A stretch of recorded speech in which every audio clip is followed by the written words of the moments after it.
Μέλη και φίλοι της Ένωσης Ποντιακής Νεολαίας Αττικής, καλώς ορίσατε και σήμερα στην τρίτη κατά σειρά διαδικτυακή μας εκπομπή.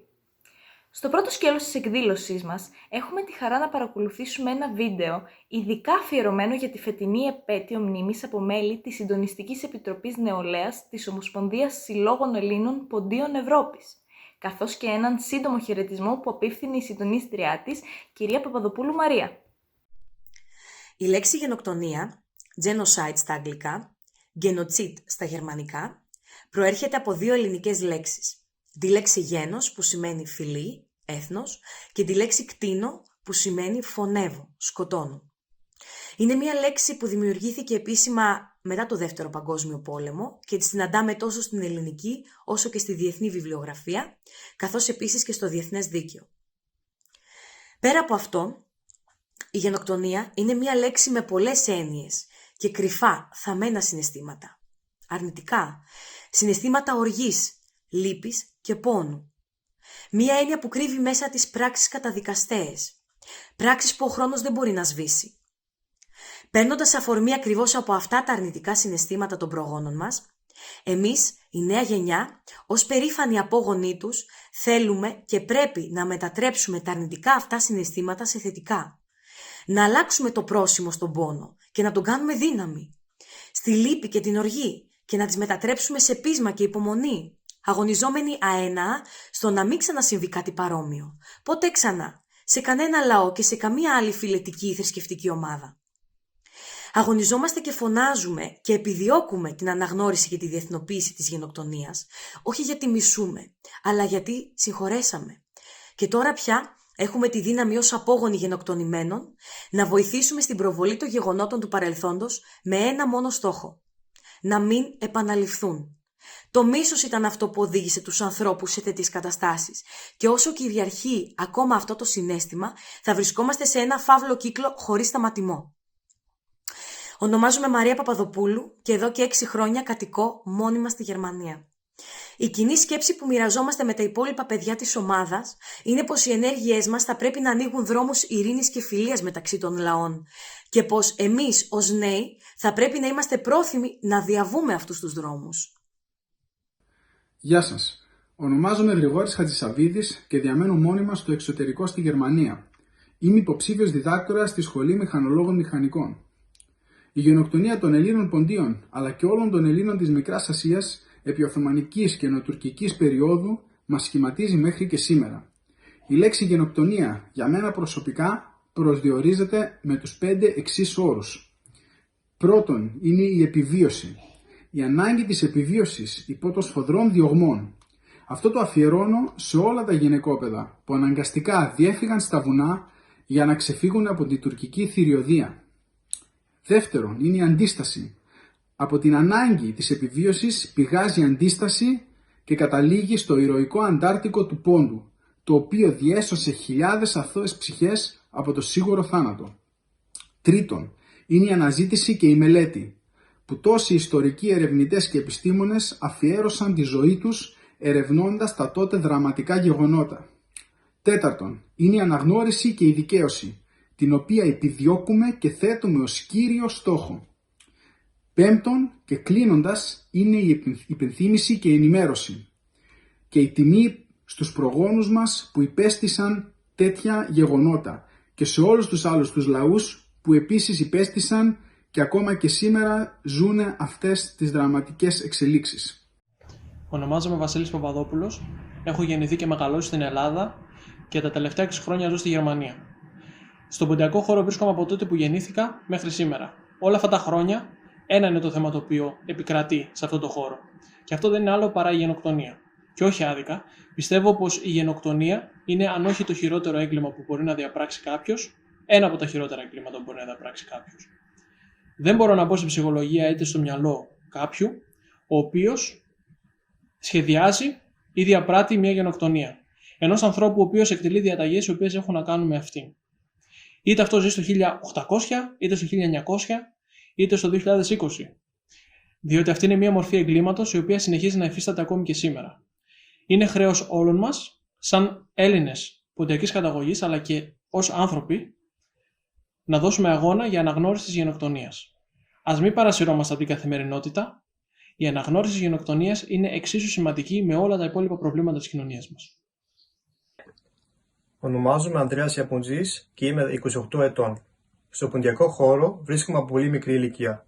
Ξεκίνησα στα 4 μου στον Σύλλογο Ποντίων Αργοναυτών Κολονίας, όπου και ακόμα βρίσκομαι.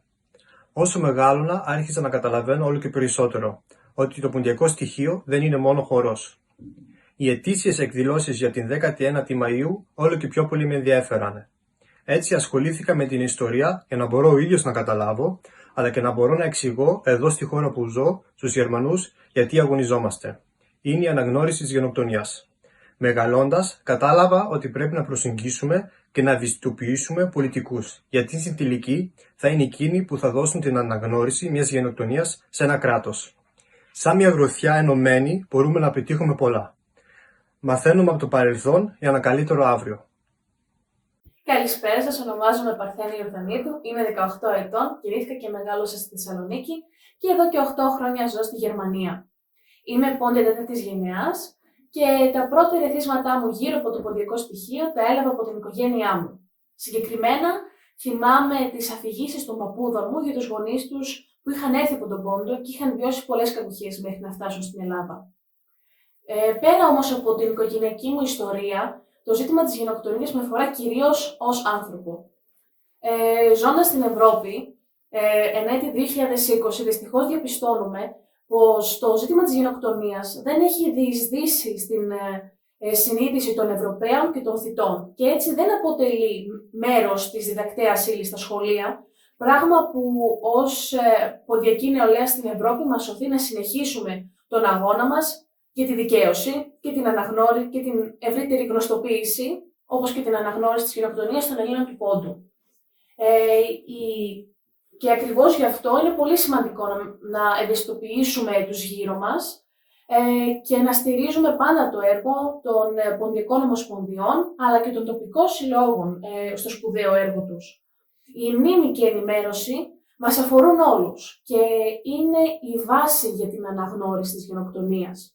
Η γενοκτονία σημαίνει προσωπικά για μένα, αλλά και κατά προσδιορισμό, η πρόθεση να αφανιστεί ένα έθνος ή ένας λαός και η πολιτιστική του κληρονομιά.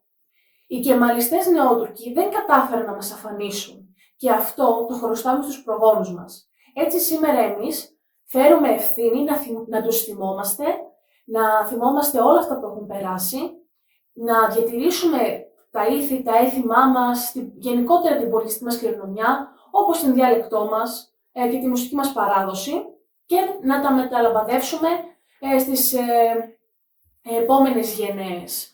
Και εδώ στη Γερμανία που είμαστε έχουμε την ευκαιρία να το μοιραστούμε ίσως και με άτομα που δεν έχουν καμία σχέση με το ποντιακό στοιχείο, αλλά η δική μας αγάπη ίσως τους κινήσει το ενδιαφέρον να το γνωρίσουν.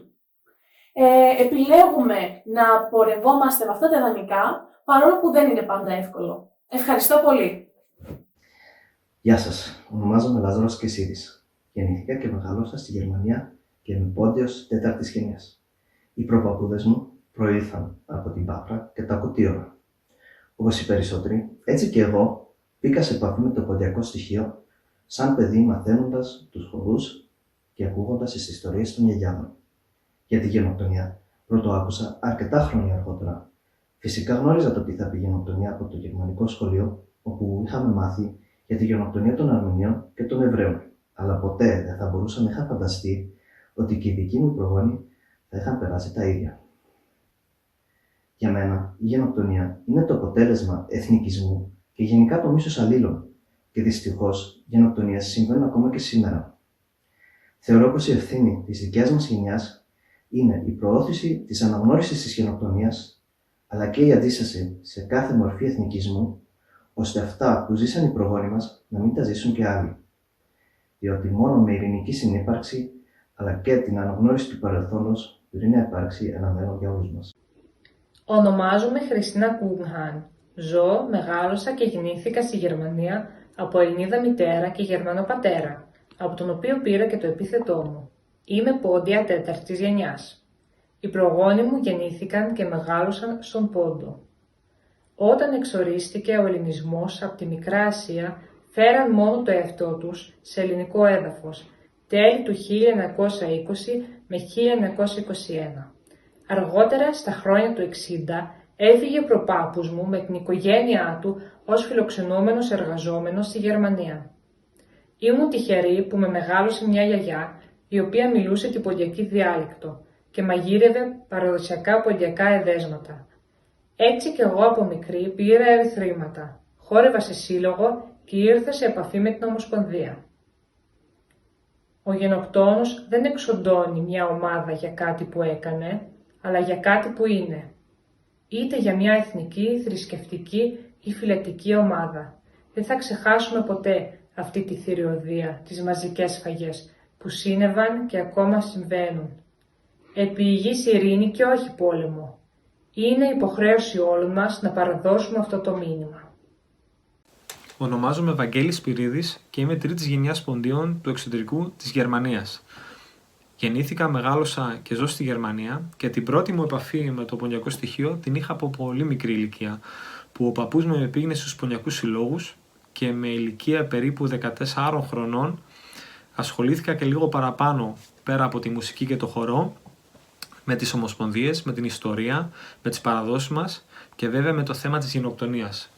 Η γενοκτονία για μένα, όχι μόνο η γενοκτονία των ποντίων, αλλά γενικότερα η γενοκτονία δεν είναι μόνο ένα έγκλημα προς την ανθρωπότητα και ένας αγώνας για την αναγνώριση, αλλά πιστεύω ότι είναι και μια υποχρέωση που έχω προς τους προγόνους μου και προς τις επόμενες γενιές, το να δείξω και να δώσω ό,τι γνωρίζω για τις παραδόσεις μου, για τις παραδόσεις που έχουμε σαν πόντι, είτε είναι μουσική είτε είναι χορό, για να μην ξεχαστούν αυτά τα πράγματα και για να μην πετύχουν αυτοί που τότε ήταν εγκληματίες και κάναν αυτή την γενοκτονία, για να μην πετύχουν τον στόχο τους, να εξαφανιστούν, να σβηστούν κάποιες κουλτούρες και κάποιοι λαοί από την ιστορία και να κρατήσουμε τις παραδόσεις μας. Οπότε και εγώ με τη μουσική, κυρίως με τη μουσική, με μια πιστεύω γλώσσα που την καταλαβαίνει ο κάθε ένας,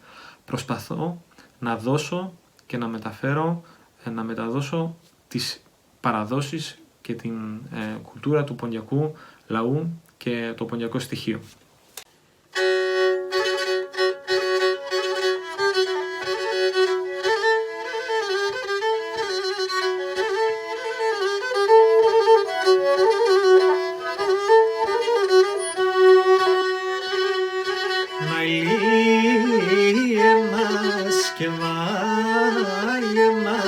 Παρθένη Ρωμανία, να ηλίε μας και βάγε μας Παρθένη Ρωμανία, επέραν το βασίλωσχαν και λαέντα φαινίαν, επέραν το βασίλωσχαν και λαέντα φαινίαν.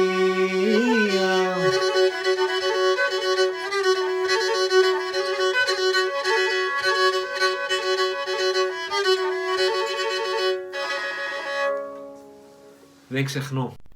Ως Ποντιακή Νεολαία Ευρώπης, στο πλαίσιο της Ομοσπονδίας Συλλόγων Ελλήνων Ποντίων Ευρώπης, θα αγωνιζόμαστε και θα προσπαθούμε να πετύχουμε από τα ευρωπαϊκά κράτη την αναγνώριση της γενοκτονίας που υπέστησαν οι πρόγονοί μας, Έλληνες του Πόντου, μέχρι αυτό να γίνει πράξη. Πάντα με θετικό πρόσημο και θετική ματιά διοργανώνουμε και συμμετέχουμε σε εκδηλώσεις, διαγωνισμούς, πορείες μνήμης, συναντήσεις με πολιτικά πρόσωπα. Ερχόμαστε σε επαφή με συναγωνιστές και συνοδοιπόρους Αρμένιους και Ασσύριους ανά την Ευρώπη και προβάλλουμε το ποντιακό στοιχείο με κάθε τρόπο μέσω των κοινωνικών μέσων δικτύωσης. Προσπαθούμε να βάλουμε και εμείς το λιθαράκι μας για την ανάδειξη του πολιτισμού, της κουλτούρας και της ιστορίας μας στο ευρωπαϊκό κοινό. Θεωρούμε πολύ σημαντική και επιδιώκουμε για την ανάδειξη του ζητήματος τη συσπήρωση των νεολαίων και γενικότερα όλων των Ελλήνων της Ευρώπης αλλά και του κόσμου.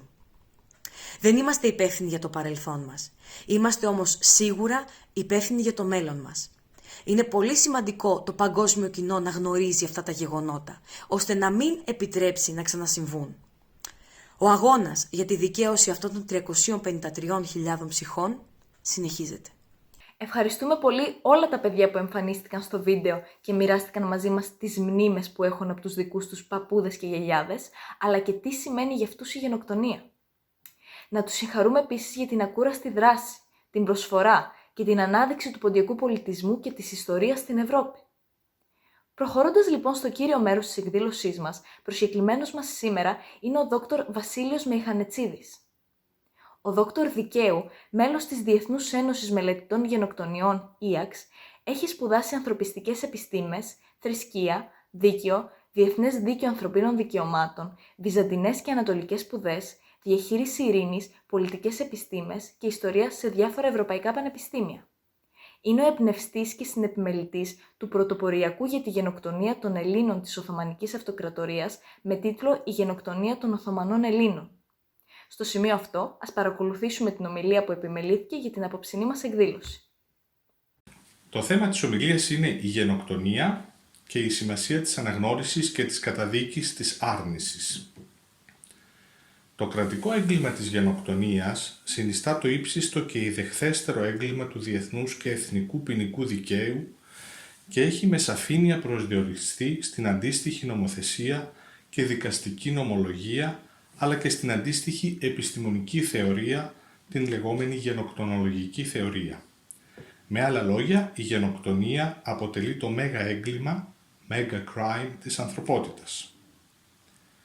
Εντός του ανωτέρω πλαισίου, η γενοκτονία των αυτοχθόνων χριστιανικών λαών της Οθωμανικής Αυτοκρατορίας, Αρμενίων, Ασσυρίων, Αραμαίων και Ελλήνων Ρωμιών από τους Νεοτούρκους και τους Κεμαλικούς και η γενοκτονία των Εβραίων της κατεχόμενης από τους Γερμανούς Ευρώπης συνιστούν και αποτελούν δύο κατεξοχήν εμβληματικές γενοκτονικές περιπτώσεις, emblematic genocidal cases, η κάθε μια με τα δικά της μοναδικά χαρακτηριστικά, είτε λόγω του μεγέθους τους, παραδείγματος χάρη ο μεγάλος αριθμός θυμάτων, είτε λόγω των ιδεχθών χαρακτηριστικών που τις διείπε, τρόπος, βαθμός και μέθοδοι εξόντωσης, χωρίς αυτό να σημαίνει ότι και άλλες αποδεδειγμένες και αναγνωρισμένες γενοκτονίες δεν υπήρξαν σημαντικές ή μοναδικές ή κάθε μια για τους δικούς της λόγους.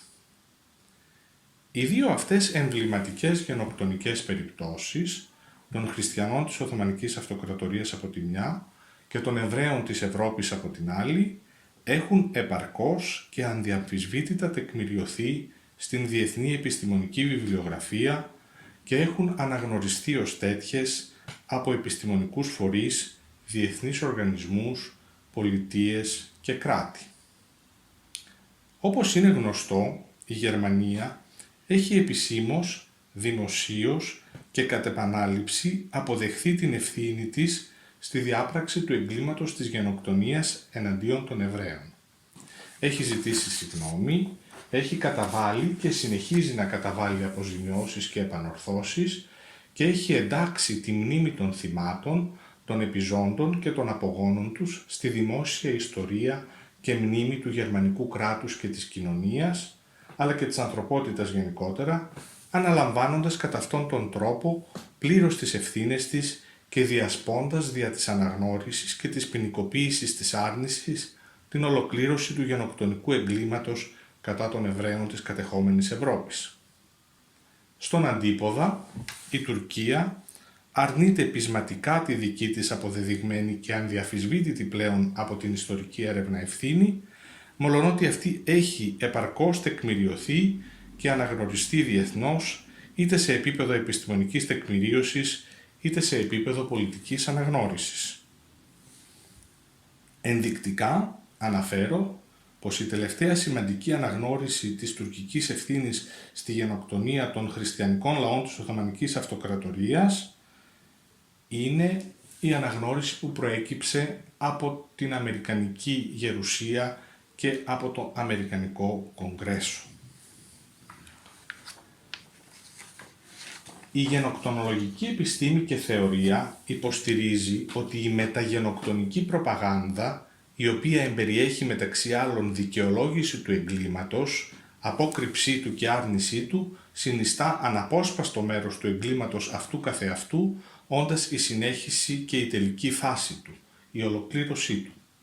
Κατά συνέπεια, η εκδίκαση και τιμωρία ενός εγκλήματος, και μάλιστα του συγκεκριμένου εγκλήματος της γενοκτονίας, του ιδεχθέστερου μεταξύ των εγκλημάτων, πρέπει να θεωρείται ως το σημαντικό βήμα ελαχιστοποίησης των φρικτών συνεπειών του. Στο πλαίσιο αυτό εντάσσεται και η καταδίκη της άρνησης. Οποιοσδήποτε λοιπόν συνεχίζει να αρνείται κακόβουλα και επιθετικά την τέλεση μιας αποδεδειγμένης και αναγνωρισμένης γενοκτονίας, συμμετέχει αντικειμενικά στη συνέχιση της απόκρυψης και της συγκάλυψης, οι οποίες ήταν ήδη παρούσες και κατά τη διάπραξη του εγκλήματος. Με άλλα λόγια, δια της άρνησης, η γενοκτονική λογική συνεχίζει να ισχύει ακόμη. Η καταδίκη λοιπόν της άρνησης δεν έχει τίποτε να κάνει με το ιερό δικαίωμα της ελευθερίας της έκφρασης, και τούτο διότι η δια της κακόβουλης και επιθετικής άρνησης συμμετοχή και συνέργεια σε ένα μαζικό έγκλημα αυτής της ιδεχθούς φύσεως και μεγέθους, όπως η γενοκτονία, δεν μπορεί και δεν πρέπει να κρυφθεί πίσω από το συνταγματικά κατοχυρωμένο δικαίωμα της ελευθερίας της έκφρασης.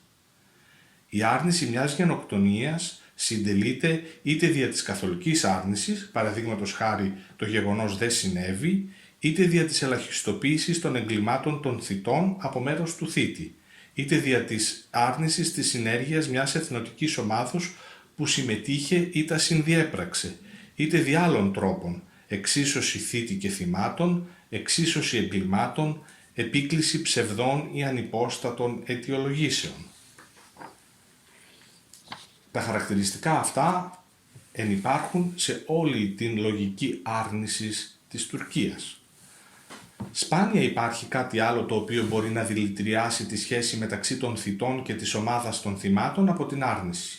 Ενώ οι τελευταίοι θρηνούν τα θύματά τους, οι προηγούμενοι κατά βάση διατείνονται και ισχυρίζονται ότι οι νεκροί είναι ανύπαρκτοι, κάτι το οποίο έχει ως συνέπεια την πικρία των εν ζωή θυμάτων.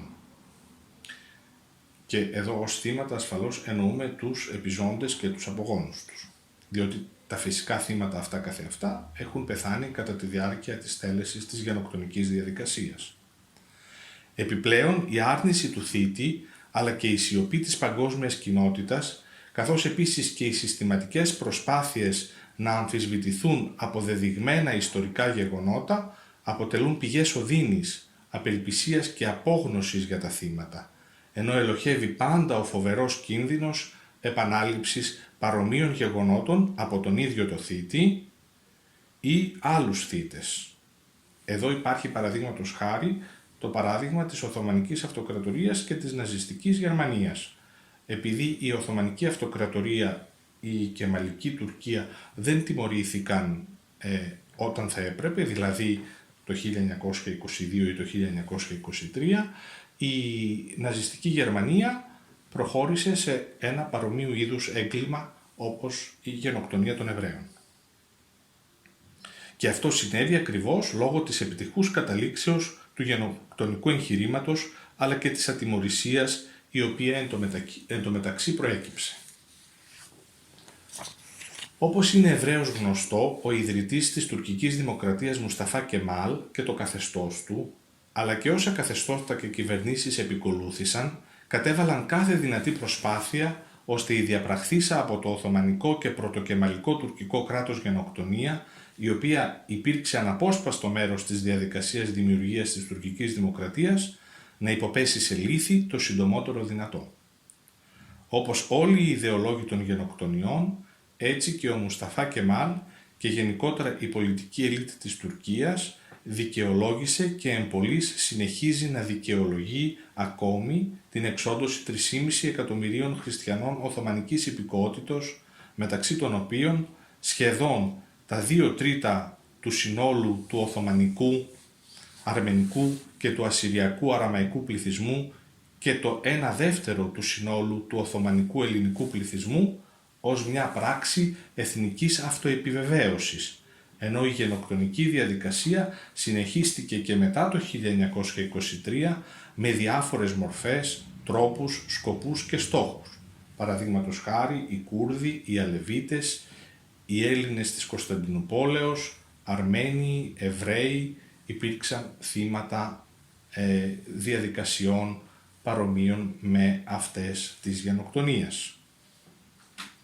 Όταν η αρχική σιωπή της Τουρκίας δεν ήταν πλέον αποτελεσματική λόγω του μαζικού αρμενικού κινήματος διεθνούς αναγνώρισης, το οποίο ξεκίνησε το 1965 με αφορμή τα 50 χρόνια από την αρμενική γενοκτονία, η τουρκική κυβέρνηση και τα κρατικά ιδρύματά της απεδίθησαν σε μια παγκόσμια εκστρατεία άρνησης, η οποία υποστηρίχθηκε με δρακόντια μέτρα ποινικής δίωξης και τιμωρίας εντός της Τουρκίας, παραδείγματος χάρη το άρθρο 301 του τουρκικού ποινικού κώδικα, και με πακτολό χρημάτων, πολιτικών πιέσεων και γεωπολιτικής συνδιαλλαγής με διεθνείς δρόντες, πολιτικά κέντρα, δεξαμενές σκέψεις, πανεπιστήμια και ακαδημαϊκούς εκτός Τουρκίας.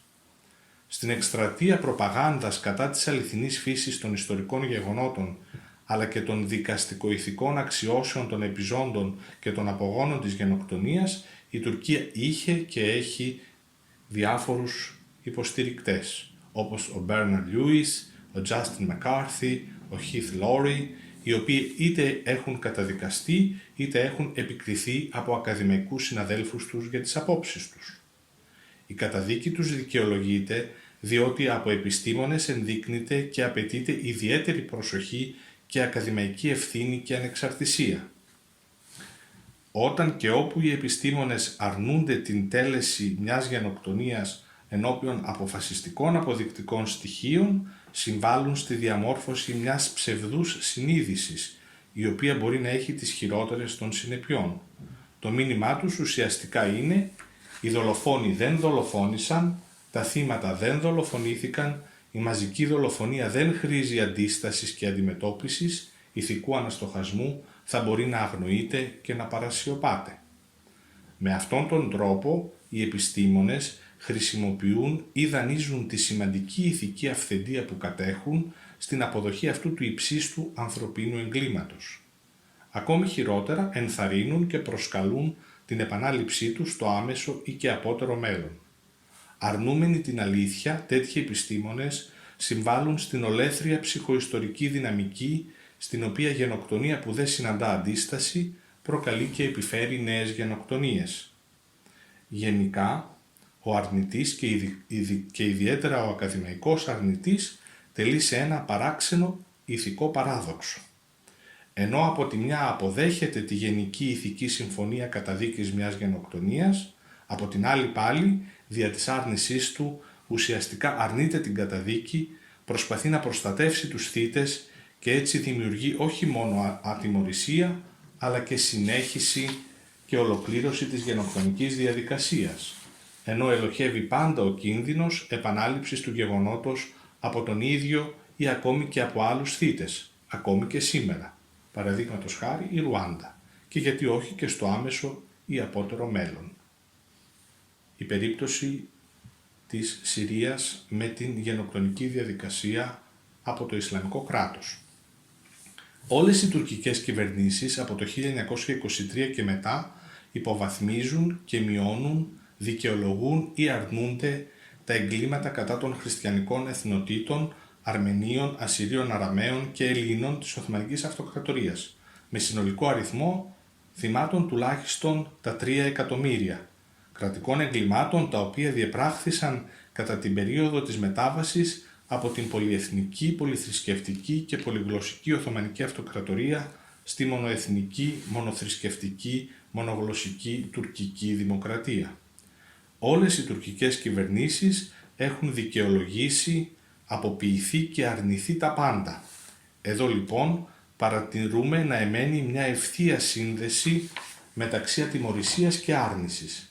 Μόνο η δικαστική δίωξη από το 1946 και εξής, στην περίπτωση του Εβραϊκού Ολοκαυτώματος, έχει εξασφαλίσει ώστε οι επιζώντες και οι απόγονοί τους να έχουν επιτύχει να διαφύγουν από τις συνέπειες της γενοκτονίας, από μερικές, συμπεριλαμβανομένων και των συνεπειών της άρνησης. Η αναγνώριση λοιπόν και δημόσια καταδίκη μιας γενοκτονίας δεν είναι μόνο ενδεδειγμένη, αλλά απαραίτητη, διότι καθιστά το συγκεκριμένο έγκλημα ανδιαφυσβήτητο ιστορικό γεγονός και κατά συνέπεια νομικά και ηθικά κολάσιμο. Η αναγνώριση λαμβάνει χώρα υπό τη μορφή δημόσιας τοποθετήσεως ενός επιφανούς προσώπου, διαμέσου διαφόρων φορέων εθνικού ή διεθνούς επίπεδου ή ακόμη υπό τη μορφή μιας κοινοβουλευτικής εισηγήσεως, μιας αποφάσεως, μιας διακηρύξεως, ενός ψηφίσματος ή ενός νόμου ή ακόμη διαμέσου ακαδημαϊκών μελετών, βιβλίων και διδασκαλίας. Σε περίπτωση μακράς και επίμονης άρνησης, τέτοιες αναγνωρίσεις και καταδίκες συνιστούν ουσιώδη αντίμετρα σε πολιτικές αποσιώπησης και άρνησης. Αν και η επίσημη κοινοβουλευτική αναγνώριση δεν αντικαθιστά πλήρως την ποινική δίωξη του αυτουργού και του εγκλήματος, εμπεριέχει εν τούτης μια ηθική τιμωρία για τον θύκτη και αρνητή του. Η επιμονή λοιπόν για επίσημη αναγνώριση και καταδίκη μιας γενοκτονίας από πανεπιστήμια, εθνικούς και διεθνείς οργανισμούς, φορείς και άλλα, λειτουργεί τιμωρητικά για τον θύτη, αφού οδηγεί στη διεθνοποίηση ενός μεγάλου εγκλήματος και κατά συνέπεια στα αντίθετα αποτελέσματα από αυτά τα οποία επεδίωκε και στα οποία αποσκοπούσε ο θύτης και αρνητής.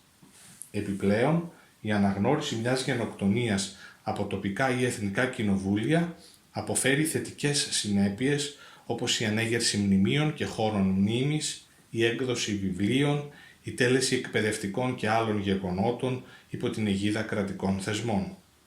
Ακόμη, η αναγνώριση και καταδίκη οδηγεί στη μείωση του εκθιασμού της βίας, συμβάλλει στην ενίσχυση των ανθρωπίνων και μειονοτικών δικαιωμάτων και στην ενδυνάμωση των διακρατικών σχέσεων, λειτουργώντας θεραπευτικά και επανορθωτικά για το θύμα, όσο αυτό είναι δυνατό και επιτεύξιμο, συμβάλλοντας στη σταδιακή επούλωση των τραυμάτων του παρελθόντος.